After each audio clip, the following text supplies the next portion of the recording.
Yes, as it is right now, cholera is on the rise in Nigeria. Not just in Nigeria. We heard that it's a global issue, but then the case in Nigeria is rising on a daily basis, and the federal government is coming up with an option.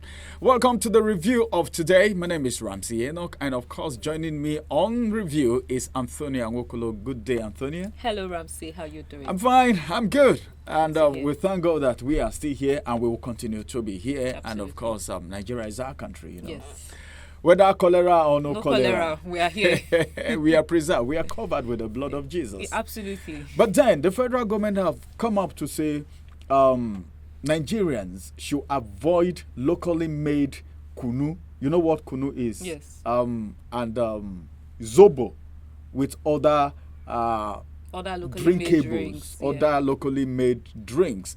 What do you think about this? Do we have foreign Zobo and foreign Kunu that we need to start patronizing now? Or importing. Is Or it what you importing. mean? No. Or probably the government is trying to give caution, okay, on how it's been prepared. Thank God you're a woman, so this is your jurisdiction. The government is just trying to give caution. You know, over the past weeks, it was just, we hear a case. There was a time we had 30 cases in 30 states. It seemed like it was just one from each state and very insignificant. But as of today, we have over 1,000 cases. And the government is just trying to let Nigerians know that care needs to be taken. What you eat, what you drink is what. Cholera is a disease that comes up from when you ingest unwholesome food. So now the water you take, or if the food you are taking is contaminated, that is where you can get cholera from. So now they're just calling for Nigerians to be careful, to keep personal hygiene, sanitation. It should be at your, this is where you should be clean. Do you understand? And be mindful of because you see, most of these people that prepare this kunu and other drinks, you cannot vouch for the conditions in which those drinks were prepared. If they use properly treated water, if the water they used was clear, even the bottles they are putting the drinks in, you don't know the state of the bottle. You just buy gulp, and you are gulping contaminated. You are gulping. Okay. What is not okay for your system. Let me ask, as it is right now, apart from saying it, because it is the jurisdiction, it is the responsibility of the government. That's to say the government is caring. Yes. Okay. They have come out to say this. Is there anything that you feel should be put in place, any measure that the government can put in place to checkmate the people who produce this? Because you see some kunu, so they are locally made, but some you see them putting it in a bottle. You see some they just pick cans from the road, just clean it up from anywhere. They may not even be properly Maybe cleaned. not properly just cleaned. Rinse with water They and just they put pour it. it. And Nigerians, when Nigerians are hungry, they go for anything readily available. As long as it is cold. You are working on this, let's say, sorry to interrupt you, Ramsey, this scorching Abuja sun, and you just sight kunu. You're like, Madam, I beg, give me one. Give and me you one. just open. And before you know, it's gulping straight. And just straight gulp up. it without even check. It's not sweet, so you put sugar. That is the concern of Nigerians. It's not sweet, so this your kunu is not thick, it's not this, or the Zobo is not. They don't even care. They don't even care about the state. So the government is just calling for Nigerians to be more careful. And I also feel like it's not enough for the government to call for Nigerians to be careful. There should be like a committee set up that will monitor this. They are on the road. You will not say you can't find them. You find these kunu sellers on the road in different places where you go, where they can do not just the kunu, food testing, also what we eat. Because some restaurants you go, you can see that the place is unkept. I wanted to ask you about that. Yeah, you see that the place is unkept. I've been to a restaurant before. Sorry to interrupt you, Ramsey. If where you are selling whatever you are selling, the food or the drink is unkept, how much more where it was prepared? How much more where it was prepared? So I feel food testing should be done. Committees should be set up. Regulatory bodies should be set up that will move from place to place to ensure that what people are taken into their system is actually safe. Not just Nigerians should take caution, because some people nowadays, you even see some branded Kunu drinks, Tagano drinks, some branded ones, and you feel like, okay, this could be They'll trusted. tell you it's locally made. They tell you it's more and healthy it could be trusted. And when it is properly tested, you see that, okay, maybe the water they use was contaminated. So all of this, because you feel like, okay, it's branded, okay, this one will be different, but sometimes it's not like that. I don't know what the federal government will do.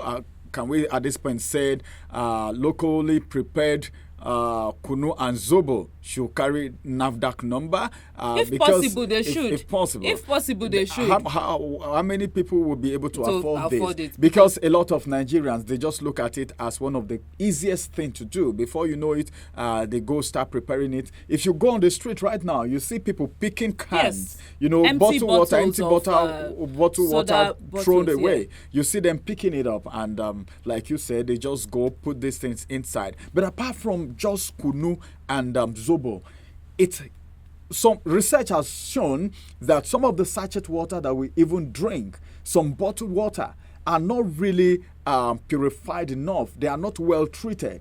What about that? Don't you think the federal government should also look at that area? Because most of them have NAFDAC number. But then NAFDAC and the officials don't go to inspect where these things are being prepared. Maybe the initial inspection is all.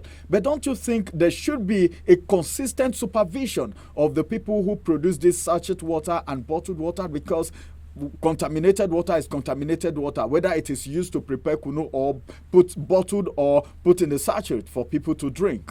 Yeah, I feel there should be consistent monitoring, supervision, regulation. There are so many words we can use to describe it. Not just NAFDAC, but the Standard Organization of Nigeria. SON, yeah. Yes, because if, let's say, an organization is starting off and you go there just to verify what they do, over time, the quality can drop. They may have started off on the right foot, but then as time progresses, maybe one of their tanks gets contaminated, maybe a dead rat or something. Do you understand? So it is something that ought to be consistent, that the government ought to do consistently to ensure that the lives of Nigerians are safe. Because like I said earlier, some persons might see, oh, it's from a trusted brand. Because you may be buying this particular brand and you are okay, nothing happens to you for a long time. So you build that there's this brand loyalty from Nigerians. So when the regulatory agencies aren't up to the tax in this regard, then you see that a lot of Nigerians might throw caution to the wind as regards that brand. But with the outbreak of cholera and its rise in Nigeria, I think it is high time the government actually stood up to this and ensured that our food, our water is safe, irrespective of the brand, whether locally made or branded or big brands. It should be safe. All right, thank you very much, Antonia. Well, I don't know, but then this is a caution, this is an advice, but then this is to tell you that the government cares about you, but then nobody can help you better than you help yourself. You need to take caution. You need to be careful what you take, what you drink at this very particular point in time. Even in your house. You know, try to wash your hands all the time when you use the restroom, when you go about your daily business, you get back home, get your hands sanitized, you know. Make sure you be on the watch out, because these people are eager to make money. Despite the supervision or whatever the government say, they would want to say whatever that will make them make money. So this sachet water manufacturing companies, bottled water manufacturing company, locally prepared Kunu and Zobo, people who made them may not even be careful enough, but you yourself, at least once in a while, be careful enough to even check or ask questions. Not once all in a the while. time, yeah. Because when you take a break, you might see all the time. Ask questions. This is the time to. Do you know they say that health is wealth. This is the time to take care of yourself. You may not know because the way these things are even packaged. That's what I said. Men looking at Kunu or Zobo, you wouldn't know whether the water used for it is contaminated or not. Ask questions. And for instance, ask questions. Let's be honest. There's a woman, maybe in your neighbor, a woman staying at your backyard, or a man, usually most women, a woman staying at your neighbor is preparing. What women can do, men can do better. Yes. I never expected that. But let's leave that aside. So let's say it's preparing the Kunu. Because you guys are in the same compound, you would have that confidence to go by. I'm like, okay, Mama Ejiro or Mama God, thank God, please give me Kunu or what. You feel free Do you understand? But now the government is saying, take caution. You have to constantly help yourself. That's the thing. All right, this is going to be the size of the review for this morning. Help yourself is the message for this morning. Try as much as possible to ask questions. And if anyone is jittering answering your questions, then knows that something is wrong and you can patronize the next vendor. My name is Ramsey. We'll come on your way again, same time, same station tomorrow. Bye bye for now.